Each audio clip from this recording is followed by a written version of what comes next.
الحمد لله وحده والصلاة والسلام على من لا نبي بعده أما بعد فأعوذ بالله من الشيطان الرجيم بسم الله الرحمن الرحيم لئن شكرتم لأزيدنكم صدق الله العظيم وصدق رسوله النبي الكريم ونحن على ذلك من الشاهدين والشاكرين والحمد لله رب العالمین۔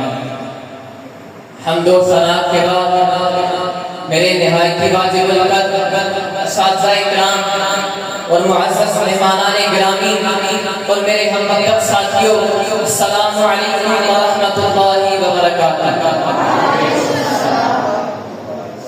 آج مجھے جس موضوع پر لب کشائی کا موقع ملا ہے اس کا عنوان ہے یوم آزادی۔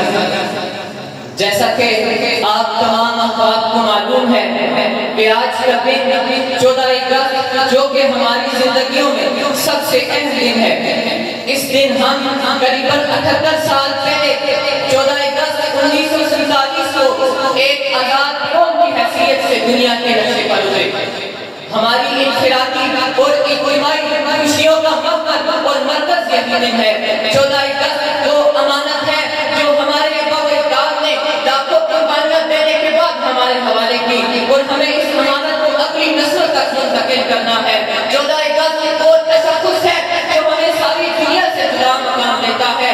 14 اگست وہ شہر ہے جس کی تلاش میں کئی ستارے ڈوب گئے۔ 14 اگست وہ پیغام ہے جسے ہم تک پہنچانے کے لیے کتنے ہی قاصد راستوں کی دور ہو گئے، اور کتنے ہی دل ملول ہو گئے، کتنے ہی اشک بےدور ہو گئے۔ ملی نہیں ہے ہمیں عرض پاک تحفے میں، ملی نہیں ہے ہمیں عرض پاک تحفے میں، جلا کو دی مجھے پھر یہ چراغ جلا، کتنے پیکر کٹے تو پھر یہ پیکر بنا، کتنے ماتھے جلے تو پھر یہ جوہر سجا۔ حضرات محترم، ہمارا وطن عزیز وہ ملک نہیں جو ہمیں وراثت میں ملا ہو، وہ وطن نہیں جو ہمیں وراثت میں ملا ہو، بلکہ اس کی بنیاد میں لاکھوں مسلمانوں کی ہڈیاں اینٹوں اور پانی کی جگہ استعمال ہوئی۔ اتنی گران قدر تکالیف کا اندازہ صرف وہی لگا سکتا ہے جس نے پاکستان کی تعمیر میں اپنی جان، اپنا مال، اپنا تن من، اپنے بیوی بچے، اپنا بہن بھائی اور گھر بار سب کچھ قربان کیا ہو۔ پاکستان پوری حاصل نہیں ہو گیا تھا، بلکہ پاکستان کے حصول کے لیے لاکھوں مسلمانوں نے جان شہادت نوش کیا۔ کتنی ہی ماؤں کے سامنے ان کے بچے قتل کر دیے گئے، کتنے ہی والدین کو ان کے بچوں کے سامنے جلا دیا گیا، اور کتنے ہی ماؤں بہنوں نے نہروں اور دریاؤں میں ڈوب کر اس وطن کی قیمت ادا کی، اور کتنے ہی یتیم بچے ساری عمر اپنے والدین کی شفقت کے لیے ترس کرے۔ تو پھر مجھے کہنے دیجیے، مٹی کی محبت میں ہم، مٹی کی محبت میں ہم آنسو کا سرونے وہ قرض اٹھانے ہیں کہ بات چیتی نہیں تھے۔ ہمارے ملک کی وادیوں میں صرف جنت کے نظارے نہیں، ہمارے ملک کی مٹی میں صرف سونا ہی نہیں، بلکہ ہمیں پتہ ہونا چاہیے کہ اس میں سلطان ٹیپو کا خون بھی شامل ہے، اس میں سر سید کی نگاہ دوربین بھی شامل ہے، اس میں علامہ اقبال کے افکار بھی شامل ہیں، اس میں علامہ اقبال کے افکار بھی شامل ہیں، اس میں قائد اعظم کی جو مفضل بھی شامل ہے، اور ہمارے ابا و اجداد کی قربانیاں بھی شامل ہیں۔ علامہ اقبال نے کہا تھا، جنت کی زندگی ہے جس کی فضا میں جینا، جنت کی زندگی ہے جس کی فضا میں جینا، میرا وطن وہی ہے، میرا وطن وہی ہے۔ حضرات محترم، آج کے دن ہمیں اپنے آبا و اجداد کی بے مثال قربانیوں کو خراج عقیدت میں پیش کرنا ہے، اور ہمیں اپنے رب کے نام پر سجدہ شکر بھی ادا کرنا ہے کہ ہم ایک آزاد ملک کی فضاؤں میں سانس لے رہے ہیں۔ نہ پوچھو ہم سفروں مجھ سے ماجرائے وطن، نہ پوچھو ہم سفروں مجھ سے ماجرائے وطن، وطن ہے مجھ پہ فدا اور بے فدائے وطن۔ عزیز دوستو،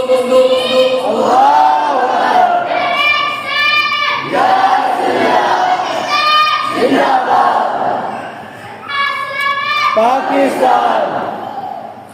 عزیز دوستو، میں اپنی گفتگو کے آخر میں رنج و ملال یہ عرض کرنا چاہوں گا کہ ہمارا ملک پاکستان اس وقت اپنی تاریخ کے نادر ترین دور سے گزر رہا ہے۔ ہماری اپنی نادانیاں ہیں اور کچھ دشمنوں کی ریشہ دبانیاں، ہر طرف افراد کے ڈیرے ہیں، بڑی دور سویرے ہیں، گمبھیر اندھیرے ہیں، بڑی دور سویرے ہیں، ملک کا ہر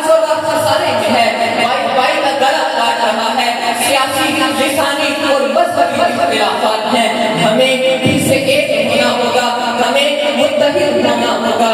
دلوں میں حب وطن ہے اگر تو ایک رہو, دلوں میں حب وطن ہے اگر تو ایک رہو, دکھانا یہ چمن ہے اگر تو ایک رہو.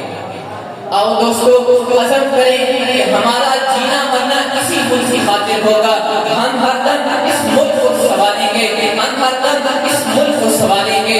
وطن کے جانثار ہیں وطن کے کام آئیں گے, وطن کے جانثار ہیں وطن کے کام آئیں گے. ہم اس زمین کو ایک روز آسماں بنائیں گے. پاکستان